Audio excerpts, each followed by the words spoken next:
क्या भारत को एक सस्ता फिफ्थ जनरेशन फाइटर एयरक्राफ्ट मिल सकता है? और अगर हाँ, तो क्या वो सच में एक स्टेल्थ फाइटर होगा? रूस का SU-57E आज भारत के MRFA कंपटीशन में एक बड़ा गेम चेंजर बनकर उभरा है। लेकिन सवाल ये है कि क्या ये डील भारत के लिए गोल्डन अपॉर्चुनिटी है या फिर ये एक स्ट्रेटेजिक ट्रैप है? आइए समझते हैं। नमस्कार दोस्तों, आप देख रहे हैं आईने हिंदी, जहां पर हम पहले बात करने वाले हैं SU-57 के प्राइस पॉइंट के बारे में। इंडियन एयरफोर्स को urgently 114 multi role fighter aircraft यानी कि MRFA की ज़रूरत है। और करंट जो फ्लीट है भारतीय वायुसेना की, वो काफ़ी पुरानी हो रही है। स्क्वाड्रन स्ट्रेंथ भी गिर रही है। और इसी बीच कंपटीशन में शामिल हैं राफेल, F-15EX, F-21, ग्रिपेन और SU-57E भी अब इसी कंपटीशन में compete कर रहा है। बाकी के सभी एयरक्राफ्ट 4.5 जनरेशन के हैं, लेकिन SU-57E सीधे 5th जनरेशन कैटेगरी में आता है। अब अगर हम अल्जीरिया की डील की बात करें, तो गेम तब बदलता है जब अल्जीरिया के SU-57 डील की कीमतें सामने आती हैं। अल्जीरिया ने $2 बिलियन में तकरीबन 14 विमान खरीदे, यानी प्रत्येक विमान की जो फ्लाईवे कॉस्ट थी वो तकरीबन 80 से लेकर $100 मिलियन के बीच में थी पर यूनिट। वहीं फुल पैकेज की बात किया जाए तो ये जाता है 140 से 150 मिलियन डॉलर। अब सोचिए, इतनी कीमत में इंडिया को एक 5th जनरेशन फाइटर एयरक्राफ्ट मिल रहा है जो नॉर्मली वेस्टर्न कंट्रीज में आराम से $200 मिलियन के मार्क को टच कर जाता है। ये वही पॉइंट है जिसने पूरे MRFA डिबेट को एक बार फिर से हिला दिया है और इंडियन डिफेंस कम्युनिटी में इसको लेकर चर्चा तेज हुई है। रशिया का पिच बिल्कुल सिंपल है। वो सेम बजट में ज़्यादा एडवांस जेट ऑफर कर रहे हैं। अगर भारत 20 से 25 बिलियन डॉलर खर्च करता है तो राफेल जैसे जेट कम संख्या में मिलेंगे, लेकिन SU-57E जैसे विमान भारत बड़ी संख्या में खरीद सकता है और इनको भारत में मैन्युफैक्चर कर सकता है। यानी क्वांटिटी और क्वालिटी हमें दोनों मिलने वाले हैं। और अब बात रही अगर मेक इन इंडिया की, तो रशिया ने ऑफर किया है कि अगर भारत 100 से ज़्यादा एयरक्राफ्ट का ऑर्डर देता है तो HAL की नासिक प्रोडक्शन लाइन में हम पूरा का पूरा एक प्रोडक्शन सेटअप करेंगे और इन विमानों के जो पार्ट्स हैं, इन विमानों की जो कंप्लीट मैन्युफैक्चरिंग है, ये भारत में ही होगी। इससे कॉस्ट और कम होकर $80 मिलियन तक आ सकती है और पैकेज भी 120 मिलियन या 100 मिलियन तक गिर सकता है। और सबसे बड़ी बात, इंडिया को मिलेगी मैन्युफैक्चरिंग एक्सपीरियंस और स्टेल्थ एयरक्राफ्ट बनाने का एक बड़ा मौका। और AMCA के आने तक भारत ऑलरेडी इस क्षेत्र में अच्छे खासे अनुभव को प्राप्त कर लेगा। लेकिन कहते हैं कि हर सिक्के का दो पहलू होता है। हमने आपको पहला पहलू तो बता दिया, अब इसका एक दूसरा पहलू भी है। देखिए, दूसरा पहलू ये है कि हिंदुस्तान एरोनॉटिक्स लिमिटेड को अपग्रेड करने के लिए लगेगा कम से कम $960 मिलियन से $1.2 बिलियन के बीच में।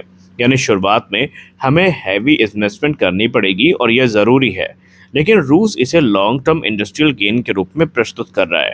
यहाँ पर आपको बता दें कि रूस ये चाहता है कि वो भारत के साथ मिल करके इन विमानों का निर्माण करे, लेकिन आमतौर पर हम लोग जब चर्चा करते हैं तो हम विमान की कीमतों में ही फंसे रहते हैं। हम भूल जाते हैं कि इन्वेस्टमेंट जो इंफ्रास्ट्रक्चर में होगी वो छोटी मोटी नहीं होगी।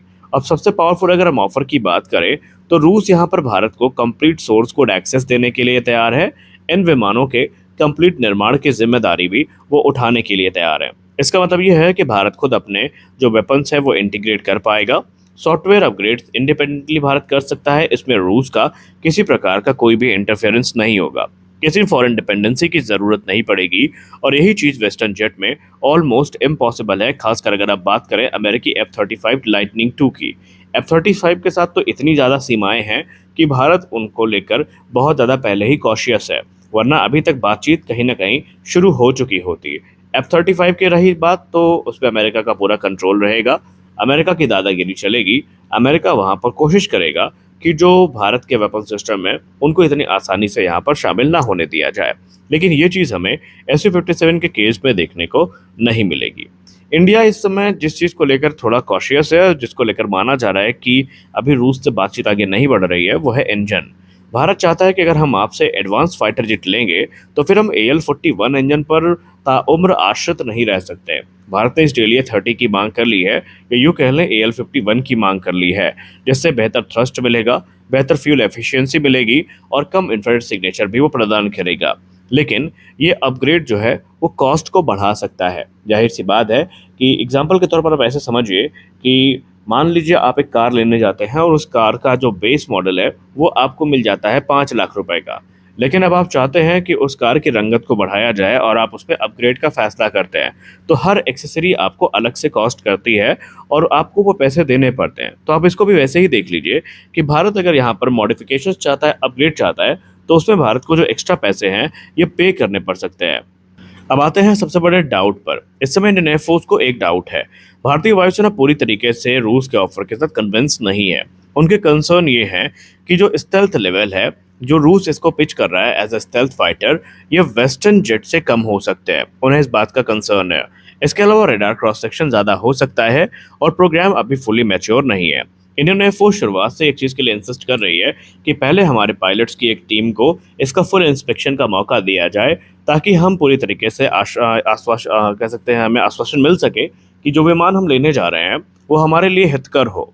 अब यहाँ पर स्पष्ट है कि ये एक फिफ्थ जनरेशन का लेवल के साथ तो आता है, लेकिन परफॉर्मेंस डिबेट अभी भी भारत में जारी है और भारत जब तक कन्विंस नहीं होगा, भारत कोई निर्णय नहीं लेगा। अब क्योंकि भारत खुद के एडवांस मीडियम कॉम्बैट एयरक्राफ्ट पर काम कर रहा है, तो अगर भारत SU-57 पर हैविली इन्वेस्ट करने के लिए चला जाता है, तो रिस्क इस चीज़ का भी है कि जो रिसोर्सेज हैं वो डाइवर्ट हो सकते हैं और जो हमारे इंडिजिनस प्रोग्राम है वो इसके चलते स्लो भी हो सकते हैं और यहीं पर ये एक स्ट्रेटेजिक डिलेमा बन जाता है। तो कुल मिलाकर हम ये कह सकते हैं कि SU-57 निस्संदेह एक कैपेबल फाइटर जेट है, लेकिन यहाँ पर प्राइस पॉइंट भी हमारे पक्ष में है, लेकिन भारत बहुत सारी चीज़ों को देख रहा है।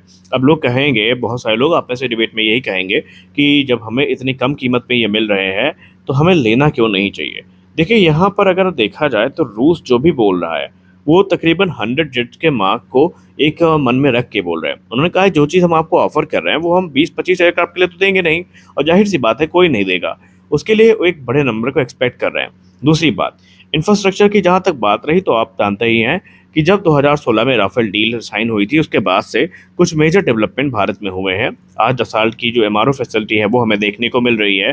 राफेल के प्रोडक्शन ऑलरेडी शुरू होने वाले हैं डील साइन होने के साथ ही, और भारत ने काफ़ी हद तक जो दसाल्ट राफेल का इंफ्रास्ट्रक्चर है ये विकसित कर लिया है। यानी भारत अगर राफेल की तरफ जाता है तो भारत के ऊपर ये बर्डन नहीं रहेगा कि भारत को अतिरिक्त जो इंफ्रास्ट्रक्चर है उसमें बहुत ज़्यादा खर्च करना है।